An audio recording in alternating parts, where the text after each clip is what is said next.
Okay, so today our topic is violence at work and violence at work होता क्या है कि during the course of employment जो job पे होते हैं हम लोग। अच्छा, एम्प्लॉयमेंट किसी भी टाइप का हो सकता है।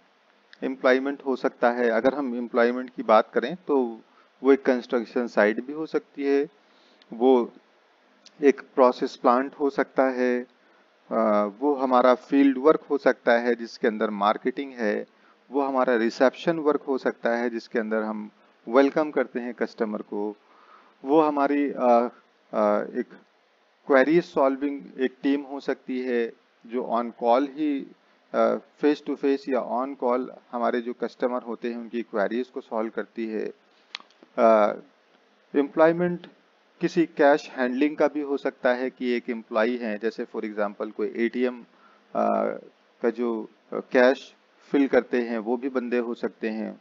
एक ऑर्गेनाइजेशन का कैश हैंडल करने वाले बंदे हो सकते हैं, हमारे फोर्स के हो सकते हैं, हमारे सिक्योरिटी गार्ड्स हो सकते हैं। तो जब एम्प्लॉयमेंट की बात कर रहे हैं हम लोग तो this is not only the limited that the construction site employ.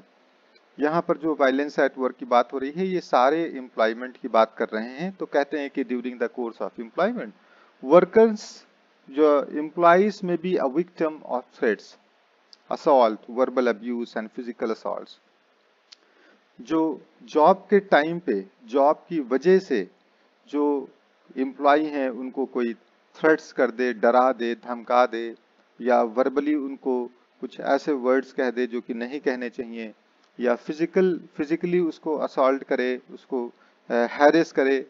इस तरीके से जितने भी ये इंसिडेंट होते हैं ये सारे के सारे वायलेंस एट वर्क कहलाते हैं। डिफरेंट टाइप्स के वायलेंस एट वर्क होते हैं। तो कहा कि such incidents are termed as the workplace violence और can be occur at our outside of the workplace. हमारे वर्क प्लेस के अंदर भी हो सकता है और वर्क प्लेस से बाहर भी हो सकता है। डिपेंड करता है कि हमारा एम्प्लॉयमेंट्स का टाइप क्या है, हमको किसके कांटेक्ट में आना होता है या किसके इंटरेक्शन में आना होता है, किनसे इंटरेक्ट होता है। तो इसके अंदर जो है वो रिस्क के बारे में हम लोग डिस्कस करेंगे जो कि वायलेंस में हो सकते हैं कि किस टाइप के वायलेंस हमारे वर्क प्लेस पे हो सकते हैं, हमारे एम्प्लॉइज को किस टाइप के वायलेंस को फेस करना पड़ सकता है। So risk factor relating to the violence at work, कौन कौन से रिस्क फैक्टर होते हैं जो वायलेंस एट वर्क से रिलेट करते हैं। इंटरनेशनल लेबर ऑर्गेनाइजेशन की जो कोड ऑफ प्रैक्टिस है वायलेंस एट वर्क की, उसके अंदर जो डिफाइन किया गया है कि वायलेंस एट वर्क का मतलब होता है कि any action, any incident or any behavior that depart from reasonable conduct in which a person is assaulted, threatened, harmed, injured in the course of or as the direct assault of his or her work। कोई भी action, कोई भी घटना, कोई भी स्वभाव में change या बिहेवियर, एग्रेसिव बिहेवियर जो कि किसी एक वर्कर को उसके ड्यूरिंग द वर्क उसको असॉल्ट करे या उसको डराए धमकाए या उसको नुकसान पहुंचाए या उसको चोट लगा दे।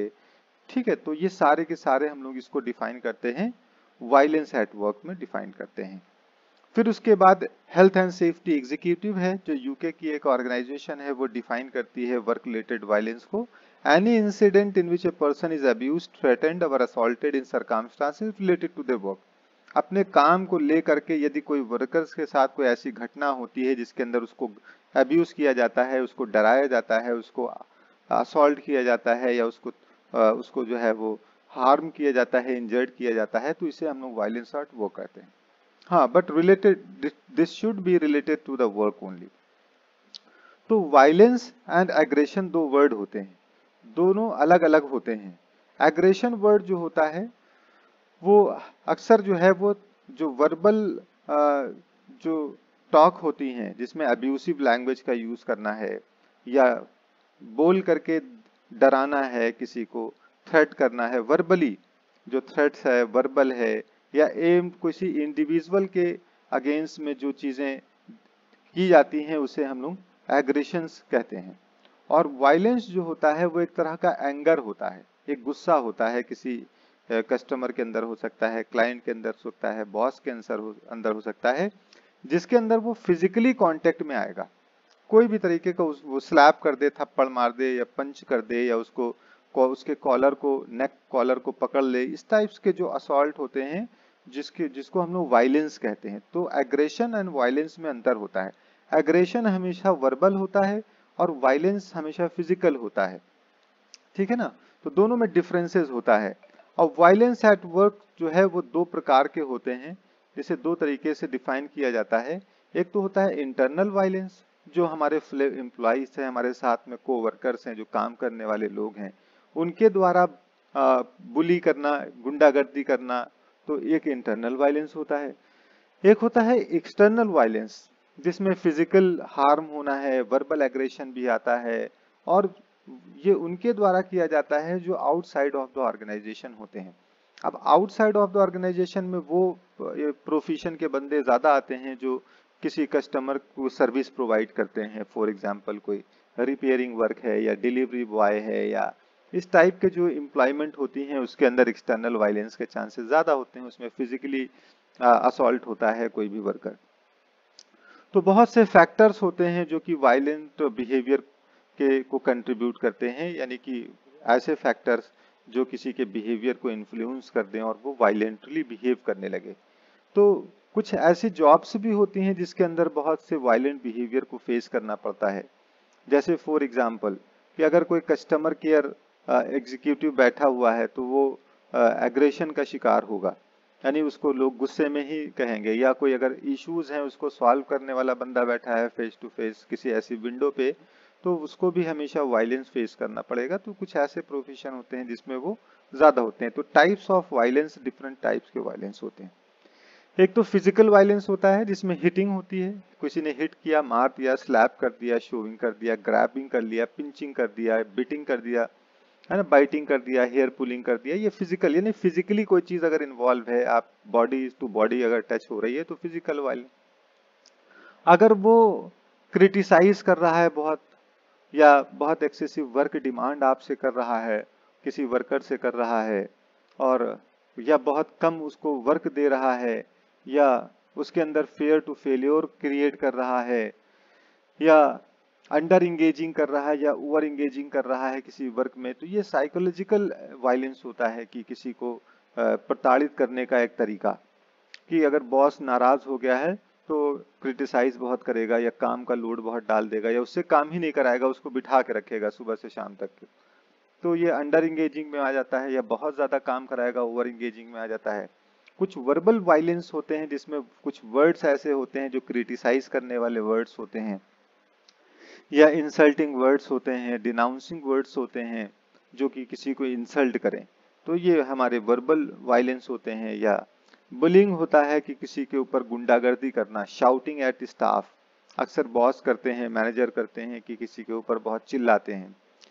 हाँ, या प्रमोशन को रोक देना, या उसके ऊपर रेगुलरली जोक्स को क्रैक करना किसी पे एक पर्सन को ले करके, और उसके बाद फिर हर एक टाइम पे देखा जाए कि प्राइवेटली जो है किसी वर्कर्स को या किसी एम्प्लॉइज को पिक करना अदर्स के सामने, तो कि हाँ इनको देखिए, जैसे फॉर एग्जांपल कि इनको देखिए ये अचीव नहीं कर पाते हैं टारगेट, डेलिबरेटली, और इंडिविजुअल और लोगों को जो है वो, और लोगों के काम को जो है वो अवॉइड करके, और किसी एक पर्टिकुलर पर्सन को ही हर बार वो खड़ा करके और उससे क्वेश्चन करना और उसको हैरेस करना। तो वायलेंस जो है वो सिर्फ फिजिकल नहीं होता है, वायलेंस साइकोलॉजिकल भी होते हैं, वायलेंस वर्बल भी होते हैं, वायलेंस बुलिंग तरीके से भी होते हैं। सो बहुत सी जॉब्स होती हैं, जॉब एक्टिविटीज होती हैं जो रिस्क ऑफ वायलेंस को बढ़ा देती हैं। वो कौन कौन सी जॉब होती हैं? कहा कि work activities involving direct contact with member of the public. For example hospital है कुछ ऐसे प्रोफेशन होते हैं जहां पर वायलेंस बहुत ज्यादा होता है। तो कोई हॉस्पिटल है, या कोई पब्लिक ऑफिस है, या कोई शॉप है, कोई रेलवे स्टेशन है, वहाँ के जो एम्प्लॉय होते हैं वो डायरेक्टली कांटेक्ट में आते हैं लोगों के, पब्लिक के, जिसकी वजह से वायलेंस बढ़ता है। या कोई ऐसा काम जहाँ पर मनी या वल्नरेबल को स्टोर किया जा रहा है, हैंडल किया जा रहा है, जो वैल्यूएबल सामानों को जब हैंडल करते हैं, ज्वेलरी है या पैसा है, इस तरीके को जो जो एम्प्लॉइज हैंडल करते हैं, हैंडल मतलब एक जगह से दूसरी जगह कैरी करते हैं, ले जाते हैं, वो वायलेंस का शिकार ज्यादा होते हैं, ऐसे प्रोफेशन। या कहीं पर ऐसा वर्क जो हाईली स्ट्रेसफुल होता है ना, जहां पर ऐसे सरकमस्टांसेस क्रिएट हो जाते हैं जहां पर कुछ किसी के द्वारा वायलेंटली बिहेव करने के चांसेस ज़्यादा हों कि वहां पर लोग बिहेव कर सकते हैं गलत तरीके से। बहुत सी कंस्ट्रक्शन साइट ऐसे होते हैं जो गांव देहात में होती हैं, तो लोग उसके ऊपर ऑब्जेक्शन करते हैं, इस तरीके से वायलेंटली बिहेव भी करते हैं।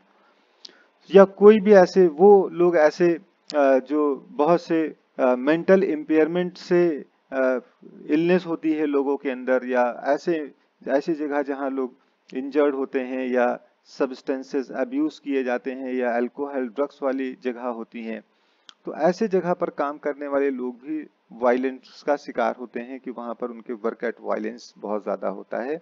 या किसी ऐसी जगह पर जहां पर एक अकेला आदमी काम कर रहा है, फॉर एग्जांपल टैक्सी ड्राइवर्स हैं या ट्रैफिक वार्डन्स हैं, ये भी वायलेंस का शिकार होते हैं बहुत अधिक। तो इसके लिए क्या कंट्रोल मेजर पुट किया जा सकता है? What kinds of control measure can be placed to reduce the risk from violence at work? किस तरीके के हम लोग वर्क प्लेसेस के ऊपर कंट्रोल मेजर या रिमीडियल एक्शंस को हम लोग लगा सकते हैं? तो बहुत से एग्जांपल्स हैं कंट्रोल मेजर के जिसको हम लोग पुट कर सकते हैं, जैसे provide an alarm systems and plan to deal with the violent situation. अगर कोई विंडो पे ऐसा है जो कस्टमर को डील कर रहा है और वहां पर वायलेंस के चांसेस बहुत ज्यादा हैं, तो उसको एक अलार्म सिस्टम प्रोवाइड कर दिया गया कि अगर लगता है कि सिचुएशन वायलेंट हो रही है तो वो अलार्म को रेज करे, ताकि और भी उसके मेंबर्स या को वर्कर्स उसके साथ में आ जाएं, उस चीज को डील करें। या क्यू मैनेजमेंट को प्रमोट करना, इंफॉर्मेशन बेस या प्रीवियस जो इंसिडेंट हुए हैं उस चीज को देखते हुए हम लोग अपने मैनेजमेंट को सुधार दें, ताकि जैसे फॉर एग्जांपल कहीं पर एग्रेशन है, यानी लाइन लंबी लग रही है तो लोग एग्रेसिव मोड में आ जाते हैं, वायलेंस हो जाता है, तो हम लोग उसका मैनेजमेंट करके उसको सही कर सकते हैं। कैश को हैंडल करना रिड्यूस किया जाए, उसकी इंस्टेड ऑफ कैश चेक है, क्रेडिट कार्ड्स है, टोकन्स है, उसको अगर हम लोग प्रीफर करते हैं किसी कैश हैंडलिंग वाले एरिया में, तो उसको भी हम लोग कम कर सकते हैं इस तरीके से। या जो क्लाइंट है उसकी जो मीटिंग लोकेशंस है, उसकी जो क्रेडेंशियल्स है, उसको चेक कर लें कि कहाँ पर इसको कैश हैंडल करना है, कहाँ पर मिलना है, किस लोकेशन में जाना है, तो उस चीज के थ्रू भी हम लोग इसको कम कर सकते हैं। और अकेला बंदा हाई रिस्क में होता है तो लोन वर्किंग जो होता है उसको हम लोग कंट्रोल करें, लोन वर्किंग को अवॉइड करें।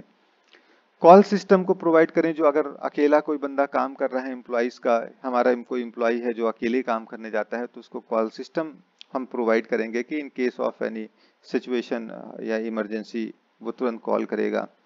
और make arrangement to get staff home if they are working late, अगर वो ज्यादातर देर तक के काम करते हैं तो उनके लिए फिर स्टाफ के लिए होम फैसिलिटीज प्रोवाइड किया जाए। और एम्प्लॉइज को एग्रेशन को डील करने, एग्रेशन यानी वर्बल जो वायलेंस होता है, तो वर्कर्स को एम्प्लॉइज को ट्रेन किया जाए कि how to deal with the aggression, aggression को कैसे डील किया जाता है। एग्रेशन को डील करने का तरीका ये होता है कि सबसे पहले तो पोलाइटली बात किया जाए, है ना। और कोई भी बंदा है अगर वो बहुत ही एग्रेसिव मोड में है, बहुत गुस्से में बात कर रहा है, तो हमारी साइड से होना चाहिए या वर्कर के एम्प्लॉय के साइड से होना चाहिए कि बहुत ही पोलाइटली डील करे और कम बोले और उसको बोलने दे, पहले उसकी बातों को सुन ले और सुनने के बाद जो सही बातें हैं वो उसको बताए। अब फॉर एग्जांपल जैसे कोई वर्कर आया और कोई कोई आपका नेट लगाने के लिए आया और वो जो है वो कुछ इश्यूज आ रहे हैं नेट के अंदर, तो जो जिस क्लाइंट ने उसको बुलाया है लगाने के लिए, जो कस्टमर ने बुलाया है, वो गुस्से में है, एग्रेशन में है, उससे बोल रहा है कि नहीं समहाउ लगाइए क्योंकि मैंने पे किया है आपको, तो वो उसको किसी तरीके से भी डील करे, समझाए और उसको ये बताए कि हाँ कि ये हो जाएगा बट थोड़ा सा टाइम लगेगा और ऐसा मोस्ट प्रोबेबली हो जाता है और आपको घबराने की आवश्यकता नहीं है। इस तरीके से उसको ट्रेनिंग दी जाती है हर वर्कर्स को जो कि ऐसी सिचुएशन को फेस करते हैं, एग्रेशन मोड को, तो उनको ट्रेनिंग दी जाती है, प्रॉपरली ट्रेन किया जाता है कि किस तरीके से वो एग्रेशन को डील कर सकते हैं वर्क प्लेसेस के ऊपर। और पब्लिक वेटिंग एरियाज को चेंज कर दिया जाए और उसके साथ में स्टाफ जो है जो वर्किंग एट रिस्क है उसको, उसके लिए हमेशा एक एस्केप रूट होना चाहिए, अलार्म सिस्टम होना चाहिए, विजिबल सिक्योरिटी स्टाफ एक्सेट्रा उसको प्रोवाइड किया जाना चाहिए और प्रोटेक्टिव स्क्रीन को प्रोवाइड करना चाहिए जो कि सिक्योरिटी लॉक्स के साथ में हो, वीडियो कैमरास होना चाहिए उस लोकेशन के ऊपर, और जो एक वाइडर काउंटर को सेट किया जाता है, हायर फ्लोर के ऊपर सेट किया जाता है स्टाफ साइड की तरफ से, ताकि कोई बंदा उस तक के हाथों को फिजिकली उसको हार्म ना पहुंचा सके और उसको जो है वो कैच ना कर सके। तो ये तो वायलेंस एट वर्क था, जो कि कम हम लोगों के यहाँ वर्क प्लेस, अगर कंस्ट्रक्शन साइट की बात की जाए तो वहां पर जो बिहेवियरल वायलेंस होता है, साइकोलॉजिकल वायलेंस होता है, वो देखा जाता है। वर्कर्स टू वर्कर्स के अंदर बुलिंग होता है, स्टाफ के अंदर देखा जाता है। देन उसके बाद substances you abuse at work, या वो कौन कौन से सब्सटेंसेस होते हैं जो कि वर्क प्लेसेस के ऊपर बैंड होते हैं और इसको गलत तरीके से वर्कर्स एम्प्लॉइज यूज करते हैं। जैसे risk to health and safety from substances abuse at work, alcohol है, लीगल इलीगल ड्रग्स है, सॉल्वेंट्स है। बहुत से लोग ड्रिंक करते हैं, अल्कोहल यूज करते हैं, बहुत से लोग ड्रग्स लेते हैं, अपनी प्लेजरेबल एक्टिविटीज के लिए उसको करते हैं। बट जब कोई वर्क प्लेस के ऊपर, ये पर्सनली अगर कोई करता है, अपने होम पे करता है, रेजिडेंस पे करता है तो ठीक है, बट अगर यही चीजें वर्क प्लेस के ऊपर की जाती हैं तो सीरियस कॉन्सिक्वेंसेस होते हैं उसके। और बहुत सी वर्क एक्टिविटीज होती हैं जिसके अंदर वर्कर्स को देखा जाता है कि हाँ, इस टाइप से अगर अब्यूज सब्सटेंसेस अब्यूज हो रहे हैं या यूज किए जा रहे हैं तो उसके बहुत ही सीरियस कॉन्सिक्वेंसेस होते हैं। कुछ नोटेबल एग्जांपल्स दिए गए हैं यहाँ पर जो सब्सटेंसेस अब्यूज हैं। वो कौन कौन से सब्सटेंसेस अब्यूज हैं? अल्कोहल है, यानी सब्सटेंस अब्यूज का मतलब वो सब्सटेंसेस, वो पदार्थ जो मना होते हैं यूज करना, जिसमें से एक अल्कोहल है। तो अल्कोहल के बारे में कहा जाता है कि जब अल्कोहल कंजप्शन होता है वो थिंकिंग को इफेक्ट करता है, किसी वर्कर की जो थॉट्स होती हैं, जो थिंकिंग होती हैं, उसको इफेक्ट करता है। वर्कर्स की जो जजमेंट होती हैं कि क्या डिसीजन लिया जाए, उसको इफेक्ट करता है, उसके मूड को इफेक्ट करता है, उसके बिहेवियर को इफेक्ट करता है जब वो काम कर रहा होता है। क्यों ऐसा होता है? क्योंकि जो अल्कोहल होती है वो एब्जॉर्ब हो जाती है हमारी ब्लड स्ट्रीम के अंदर विद इन फ्यू मिनट्स। जैसे ही हम लोगों ने कंज्यूम किया अल्कोहल को, वैसे ही विद इन फ्यू मिनट्स वो हमारे ब्लड में एब्जॉर्ब हो जाती है और ब्लड से होता हुआ वो हमारे ब्रेन तक के पहुंचती है। और जो बॉडी कंसंट्रेशन जो होती है बॉडी का, वो लूज हो जाता है। बहुत से ऐसे फैक्टर्स होते हैं, वो जो है वो कंसंट्रेशन जो हमारी बॉडी का होता है, ब्रेन का होता है, उसको वो लूज कर देता है। तो इस तरीके से जब कोई अल्कोहल कंज्यूम कर लेता है तो उसके ऊपर बहुत सा इफेक्ट होता है। बहुत से इफेक्ट में कौन कौन से इफेक्ट होते हैं जो ऑर्गेनाइजेशन के ऊपर होंगे, उसमें से रिड्यूस प्रोडक्टिविटी, उस बंदे की प्रोडक्टिविटी रिड्यूस हो जाएगी। और अच्छा, हैंगओवर भी होता है कि कभी ज्यादा अगर किसी ने यूज कर लिया अल्कोहल और उसके बाद लॉन्ग यानी कि मॉर्निंग में भी शिफ्ट पे आया तो उसको हैंगओवर है अभी भी उसका अल्कोहल का, क्योंकि क्वांटिटी उसकी ब्लड स्ट्रीम में ज्यादा थी। तो ऑर्गेनाइजेशन के ऊपर क्या इफेक्ट हो सकते हैं? उसकी प्रोडक्टिविटी कम हो जाएगी और वर्क फ्लो में एक बाधा उत्पन्न करेगा, हिंड्रेंस कॉज करेगा, और एक्सीडेंट की कॉस्ट उसकी इंक्रीज हो जाएगी, क्योंकि अगर बंदा कंसंट्रेट नहीं है, अगर वो डिस्ट्रैक्ट है तो एक्सीडेंट्स के चांसेस होंगे, एक्सीडेंट होगा तो एक्सीडेंट की कॉस्ट इनकर्ड होगी। और लो एम्प्लॉय मोरल हो जाएगा, हमारा जो एम्प्लॉय का मोरल है वो डाउन हो जाएगा। इंडिविजुअल के ऊपर क्या इफेक्ट हो सकता है अल्कोहल का? कि उसका ब्लड प्रेशर रेज हो जाएगा, बढ़ जाएगा। जो कोरोनरी हार्ट डिजीजेस हैं, हार्ट स्ट्रोक वगैरह हैं, वो चांसेस उसके बढ़ जाएंगे, है ना। तो सार्कोसिस ऑफ लीवर है, जिसको लीवर का सूख जाना कहते हैं, या कैंसर है माउथ का, थ्रोट्स का, ये इंक्रीज हो जाता है। साइकोलॉजिकल इमोशनल प्रॉब्लम्स उसके अंदर आ जाती हैं, डिप्रेशन का शिकार हो जाएगा, सोशल एक्सक्लूजन हो जाएगा, यानी कि लोगों से दूर रहेगा। अच्छा, फिर उसके बाद फिर अल्कोहल के बारे में जब बात करते हैं तो हम लोग कहते हैं कि it takes a healthy liver about 1 hours to break down the and remove 1 unit of alcohol. एक जो हेल्दी लिवर होता है, चूंकि लिवर को बहुत ज्यादा काम करना पड़ता है जब अल्कोहल कंज्यूम करता है कोई, तो कहा it takes a healthy liver about 1 hour to break down and remove 1 unit of alcohol. 1 unit alcohol को तोड़ने में और उसको रिमूव करने में एक हेल्दी लिवर को 1 घंटा लगता है।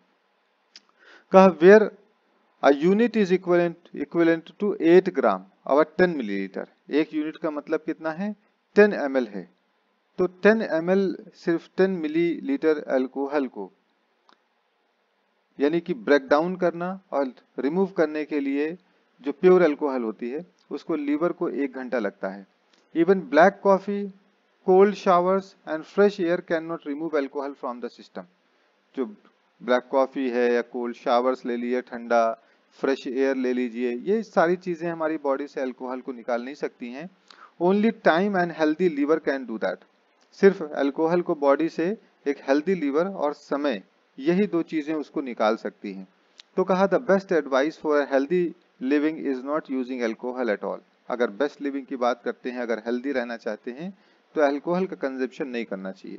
But when circumstances imposes it at least avoid drinking during the following specific situation। But अगर लेना ही है और ऐसी सिचुएशन क्रिएट हो रही हैं तो कुछ ऐसी परिस्थितियों को ध्यान में रखें कि उस समय ना लें। अगर ड्राइविंग करने का आपका प्लान है, आप ड्राइव करेंगे तो बिल्कुल अल्कोहल को कंज्यूम ना करें। अगर मशीनरी यूज करेंगे या इलेक्ट्रिकल इक्विपमेंट्स यूज करेंगे या लैडर यूज करेंगे या वर्क एट हाइट पे जाएंगे या कन्फाइंड स्पेस पे जाएंगे या एक्सकवेशन हो रहा है, तो वर्क प्लेसेस पे कुछ ऐसी वर्क एक्टिविटीज होती हैं जो ज्यादा खतरनाक होती हैं, ज्यादा हजार्डस होती हैं। तो उस काम में अगर इन्वॉल्व हो रहे हैं तो बिल्कुल भी यूज नहीं करना चाहिए बिफोर वर्किंग और in the work place when appropriate functioning would be adversely affected by alcohol. क्योंकि जब वर्क प्लेस पे होंगे तो जो आपके काम करने की जो तरीका, क्षमता, सारी चीजें हैं वो इफेक्ट होती हैं अल्कोहल के द्वारा। इसकी वजह से lack of supervision combined with the opportunities to drink. हम लोग जब वर्क प्लेस पे होते थे, कभी कभी इंस्पेक्शन होता था कि कॉलोनीज के अंदर वर्कर की कहीं पर अल्कोहल तो नहीं पाया जा रहा है, तो बॉटल्स वगैरह मिल जाती थी, तो ये पता लगाया जाता था कि कौन है जो यूज कर रहा है इसको। तो उसकी वजह से लैक ऑफ सुपरविजन अगर है मैनेजमेंट के अंदर और कंबाइन कर रहा है तो ये अपॉर्चुनिटीज को बढ़ा देता है कि वर्कर ड्रिंक करके भी वर्क प्लेस पे आ जाए। और अगर ड्रिंक करके वर्क प्लेस पे आया है कोई बंदा, तो इसके मतलब है कि उसने एक्सीडेंट के चांसेस को बढ़ा दिया है। इसका जो खामियाजा भुगतेगा वो कंपनी भुगतेगी। कल को एक्सीडेंट हो जाएगा, वो मर जाएगा और उसके बाद फिर कंपनसेशन देना है, लीगल जो प्रोसीडिंग्स हैं वो कंपनी को बियर करने पड़ेंगी, कंपनी का रेपुटेशन खराब होगा, तो डायरेक्ट एंड डायरेक्ट कॉस्ट उसके ऊपर इनकर्ड हो जाएंगी। इस वजह से मैनेजमेंट को चाहिए होता है कि बहुत ही सीरियसली इन चीज़ों को, सब्सटेंसेस अब्यूज जितने भी हैं, चाहे अल्कोहल है चाहे लीगल इलीगल ड्रग्स हैं, उसको अवॉइड किया जाए। लीगल इलीगल ड्रग्स का मतलब क्या है? कुछ लीगल ड्रग्स होती हैं, कुछ इलीगल ड्रग्स होती हैं। तो ड्रग्स कंजप्शन भी एक इश्यूज को क्रिएट कर सकता है, क्योंकि बहुत सी ड्रग्स ऐसे होते हैं जो कि लीगल होते हैं। ड्रग्स मतलब दवाइयाँ होती हैं। कुछ दवाइयाँ मेडिसिन ऐसे होती हैं जो कि किसी वर्कर्स के इफेक्ट को, बिहेवियर को, कंसंट्रेशन को, उसके ऊपर इफेक्ट डालती है। तो drugs consumption can be an expensive problem for work place with lots of issues if the workers is in regular use of drugs. अगर बहुत से ड्रग्स होते हैं, लोग यूज करते हैं, नींद की गोलियां खाते हैं, इस तरीके से, तो वो ऑर्गेनाइजेशन के लिए बहुत ही हार्मफुल हो सकती है। बहुत सब्सटेंसेस ऐसे हैं जो प्रिस्क्राइब किए जाते हैं डॉक्टर के द्वारा, लेकिन लोग उसको जो है मिसयूज करते हैं, नशे के तौर पे यूज करते हैं। तो इस वजह से फिर जब कोई ड्रग्स और अल्कोहल बहुत ज़्यादा यूज करने लगता है तो उसकी एब्सेंटिज्म बढ़ने लगती है, उसकी प्रोडक्टिविटी घट जाती है और एक्सीडेंट्स के जो होने का जो रिस्क है वो इंक्रीज हो जाता है। तो ये सारी चीज़ें ऑर्गेनाइजेशन को फेस करनी पड़ती हैं। इसीलिए ऑर्गेनाइजेशन से कहा जाता है कि वो चीज़ों को ध्यान रखें और इन चीज़ों को अवॉइड करवाना पड़ता है वर्क प्लेसेस से, अदरवाइज फिर एक्सीडेंट्स को मिनिमाइज नहीं कर सकते हैं। बहुत से सॉल्वेंट्स होते हैं जो वर्कर्स नशे के तौर पे यूज़ कर लेते हैं। बहुत से केमिकल्स होते हैं जिसके अंदर ऐसे इंग्रेडिएंट्स होते हैं जो कि उनको नशा दिलाएं, और वो हजार्डस होते हैं, वो खतरनाक होते हैं, वो टॉक्सिक होते हैं, वो नर्वस सिस्टम को डैमेज कर देते हैं, है ना। प्रोडक्टिव डैमेज होता है, लीवर डैमेज करते हैं, किडनी है, रिस्पायरेटरी इम्पेयरमेंट है, कैंसर, डर्मेटाइटिस जैसी प्रॉब्लम्स को यूज यानी कि क्रिएट करते हैं। कुछ सॉल्वेंट ऐसे हैं जो कि कॉमनली वर्क प्लेस पे यूज होते हैं, जैसे पेंट है, एडहेसिव है, ग्लूज है, कोटिंग है, डिग्रीसिंग है, क्लीनिंग एजेंट्स है, डाई है, पॉलीमर्स है, प्लास्टिक है, टेक्सटाइल है, प्रिंटिंग इंक है, एग्रीकल्चर प्रोडक्ट है, फार्मास्यूटिकल्स है। ये सारे केमिकल्स हैं जो हमारे वर्क प्लेसेस पे यूज किए जाते हैं, जिसकी वजह से भी वर्कर्स को बहुत ही हेल्थ का इश्यूज क्रिएट होता है। फिर कहा risk to health and safety from substances abuse at work. जो रिस्क है वो हेल्थ का क्या रिस्क है जो सब्सटेंसेस अब्यूज होते हैं वर्क प्लेसेस के ऊपर। तो क्या ड्रग्स एंड सब्सटेंसेस जितने भी अब्यूज होते हैं वो जो एम्प्लॉइज होते हैं उनके ऊपर अगर लो डोज भी उसको कंज्यूम किया गया है तो भी बहुत ही नुकसान होता है। और सोशल हिस्ट्री अगर देखी जाती है बहुत से नेशंस के अंदर जो कॉमनली अवेलेबल है कि जो भी अब्यूज सब्सटेंसेस को यूज करता है वो मिसट्रीट किया जाता है। यानी कोई ड्रग्स अगर लेने वाला बंदा है तो उसको लोग अच्छे तरीके से ट्रीट नहीं करते हैं और उसको हमेशा मिसट्रीट करते हैं। कुछ ऐसे ड्रग्स होते हैं जो लीगली प्रिस्क्राइब की जाती हैं, कुछ इलीगली प्रिस्क्राइब कर दिए जाते हैं, या जो बैंड है, इलीगल है, बिना प्रिस्क्रिप्शन के मिलने के, वो भी ड्रग्स लोग ले करके उसके बाद उसको एक यूज करना शुरू कर देते हैं, एडिक्टिव हो जाते हैं। जैसे फॉर एग्जांपल कहा जाए तो एक कफ की सिरप आती थी कोरेक्स, तो कोरेक्स बैन कर दी गई, वो कफ की सिरप थी, लोग उसको नशे के तौर पे यूज करने लगे थे। उसी तरीके से स्लीपिंग पिल्स आती हैं जो डॉक्टर प्रिस्क्राइब करता है, अगर अनिद्रा होती है किसी को तो मेडिसिन देते हैं, तो उसको लोग नशे के लिए वो यूज करना शुरू कर जाते हैं। उसके बाद बहुत से सॉल्वेंट्स होते हैं जो कि जैसे वाइटनर है, इसको जो है वो यूज करते हैं, और डिफरेंट केमिकल्स और सॉल्वेंट्स है जो लोग यूज करने लगते हैं, एज ए उसको एडिक्टिव हो जाते हैं, उसके आदी हो जाते हैं उसको यूज करने के लिए। तो एक तरह से वो भी बहुत ही हार्मफुल होता है। Effect of drugs and alcohol, जो हार्म्स होते हैं वो किस टाइप्स के हार्म्स होते हैं किसी एम्प्लॉय वर्कर्स की बॉडी के ऊपर। तो exact symptoms of alcohol drugs abuse will vary, हर एक अल्कोहल का सिम्टम्स और ड्रग्स का सिम्टम्स जो है वो अलग अलग रहेगा, वेरी करता रहेगा। बट कुछ जनरल सिम्टम्स यहाँ पर बताए गए हैं, जैसे कि कोई वर्कर्स अगर किसी ड्रग्स सब्सटेंसेस अब्यूज को अगर यूज कर रहा है, चाहे अल्कोहल है, चाहे ड्रग्स है, चाहे सॉल्वेंट्स है, तो उसके अंदर कुछ सिम्टम्स दिखाई देते हैं। फॉर एग्जाम्पल जैसे उसकी अटेंडेंस लेट हो जाएगी, उसकी एब्सेंटिज्म बढ़ जाएगी, उसकी जो क्वालिटी है वो रिड्यूस हो जाएगी, उसका जो वर्क रेट है वो कम हो जाएगा, उसके अंदर डिसऑनेस्टी आ जाएगी, वो झूठ बोलेगा, वो थेफ्ट होगा, है ना, उसके साथ उसका मूड होगा वो स्विंग करेगा, वो बहुत ही इरिटेटिव बिहेवियर का हो जाएगा, उसका जो वर्किंग रिलेशन है और लोगों से बहुत ही खराब हो जाएगा, डिटोरिएट हो जाएगा। तो ये ऐसे सिम्टम्स हैं जिससे पता चलता है कि हाँ ये बंदा सब्सटेंसेस अब्यूज को यूज कर रहा है वर्क प्लेसेस के ऊपर, इसकी वजह से ये हो सकता है। So these will be connected with the cost to the employer. ये सारी चीजें, ड्रग्स है, अल्कोहल है, ये सेंसरी डिसेबिलिटी को ट्रिगर करता है, मैनिपुलेट करता है परसेप्शन को, मोटर कंट्रोल को ये इम्पेयर्ड करता है, फटीग बढ़ाएगा, स्लीपलेसनेस कॉज करेगा। तो इस तरीके से बहुत से ऐसे प्रोफेशन हैं जिसके जैसे बहुत से ऐसे प्रोफेशन है, बहुत से ऐसे वर्क है वर्क प्लेसेस के ऊपर, अगर वहाँ जो हाई रिस्क होता है और अगर ऐसे बंदे उस वर्क को करते हैं, एग्जीक्यूट करते हैं, काम करते हैं, तो चांसेस ऑफ एक्सीडेंट बढ़ जाते हैं, जो कि ऑर्गेनाइजेशन के लिए एक बहुत नुकसानदेह चीज होती है। ठीक है, आज के लिए इतना ही।